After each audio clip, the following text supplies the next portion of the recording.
Assalamualaikum warahmatullahi wabarakatuh. Bismillahirrahmanirrahim. Alhamdulillahirabbil alamin wa bihi nasta'inu ala umuri dunya waddin wassalatu wassalamu ala asrofil anbiya'i wal mursalin wa ala alihi wa sahbihi ajmain amma ba'du. Pertama-tama marilah kita panjatkan puji dan syukur kehadirat Allah Subhanahu wa taala yang telah melimpahkan rahmat dan hidayahnya sehingga kita dapat merasakan nikmat sehat iman dan Islam hingga saat ini. Dan tak lupa sholawat serta salam senantiasa kita haturkan kepada junjungan kita Nabi Muhammad SAW yang kita nantikan syafaatnya di yaumul kiamah kelak. Yang terhormat Bapak Nur Hidayah Al-Amin MASY selaku pengampu mata kuliah ilmu fikih. Perkenalkan, nama saya Ahmad Iqbal Saputra dari kelas MBS 2C dengan NIM 2452118088. Di sini saya akan mempresentasikan tugas mata kuliah ilmu fikih untuk menjelaskan tentang sejarah ilmu fikih dan perbedaan fikih dengan usul fikih. Langsung saja ke sejarah perkembangan ilmu fikih. Yang pertama, pada masa Nabi Muhammad SAW.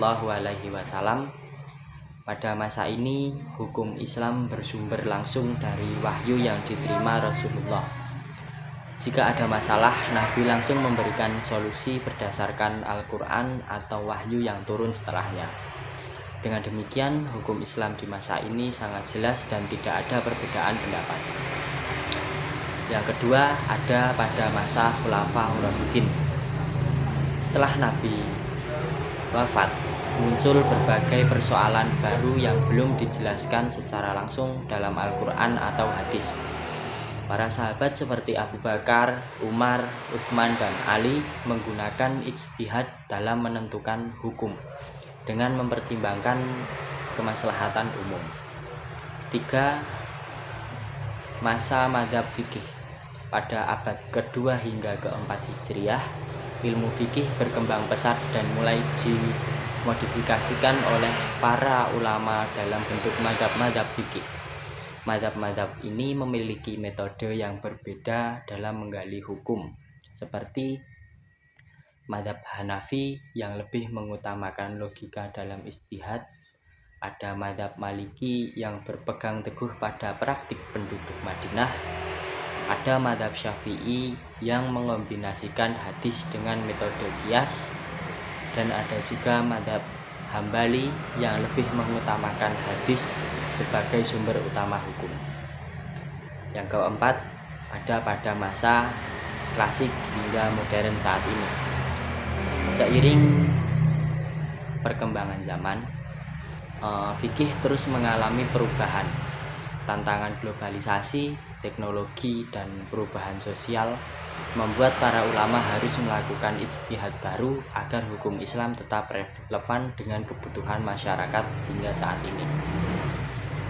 Dan selanjutnya ada beberapa faktor-faktor yang mempengaruhi ilmu fikih. Yang pertama, ada faktor sosial yang mempengaruhi perubahan dalam struktur masyarakat, seperti peralihan dari masyarakat agraris ke industri, mempengaruhi bagaimana fikih diterapkan. Selain itu, perbedaan budaya di berbagai wilayah Islam juga menyebabkan adanya variasi dalam hukum fikih. Yang kedua, ada faktor politik yang mempengaruhi pemerintahan Islam seperti dinasti Umayyah dan Abbasiyah. Turut menentukan perkembangan fikih. Beberapa penguasa mendukung mazhab tertentu sehingga mempengaruhi persebaran hukum Islam di berbagai wilayah. Yang ketiga, faktor intelektual yang mempengaruhi ilmu pengetahuan dan filsafat Islam yang berkembang, terutama dengan adanya interaksi dengan peradaban Yunani dan Persia, mendorong ulama untuk mengembangkan metode berpikir yang lebih rasional dalam menggali hukum Islam. Yang keempat, faktor ekonomi yang mempengaruhi perkembangan ekonomi dan perdagangan menuntut adanya hukum-hukum baru dalam bidang muamalah seperti sistem keuangan, syariah, dan perbankan Islam yang muncul di era modern. Yang kelima, faktor teknologi yang mempengaruhi munculnya teknologi baru menghadirkan berbagai persoalan hukum seperti transaksi digital, hukum vintage syariah, serta isu bioetika dalam kedokteran. Oleh karena itu, diperlukan fatwa-fatwa baru untuk menjawab persoalan yang belum pernah dibahas sebelumnya. Dan yang terakhir, tentang perbedaan fikih dan usul fikih. Yang pertama, ke definisi terlebih dahulu. Fikih adalah ilmu yang membahas hukum secara praktis seperti tata cara ibadah dan hukum dalam kehidupan sehari-hari. Dan usul fikih adalah ilmu yang membahas kaidah atau metode dalam menggali hukum Islam dari Al-Quran dan hadis. Yang kedua, dari objek pembahasan. Fikih berfokus pada aturan-aturan dalam ibadah, muamalah, dan hukum sosial. Sedangkan usul fikih membahas cara memahami dan menetapkan hukum Islam seperti metode qiyas, ijma', dan ihtisan. Yang ketiga, ada tujuan. Fikih bertujuan untuk menentukan hukum yang bisa langsung diterapkan oleh umat Islam. Akan tetapi usul fikih bertujuan untuk menjelaskan bagaimana hukum Islam diambil dan dikembangkan. Yang keempat, dari sifat fikih bersifat praktis karena memberikan panduan langsung tentang apa yang boleh dan tidak boleh dilakukan. Sedangkan usul fikih bersifat teoritis karena lebih fokus pada cara menafsirkan dan menggali hukum.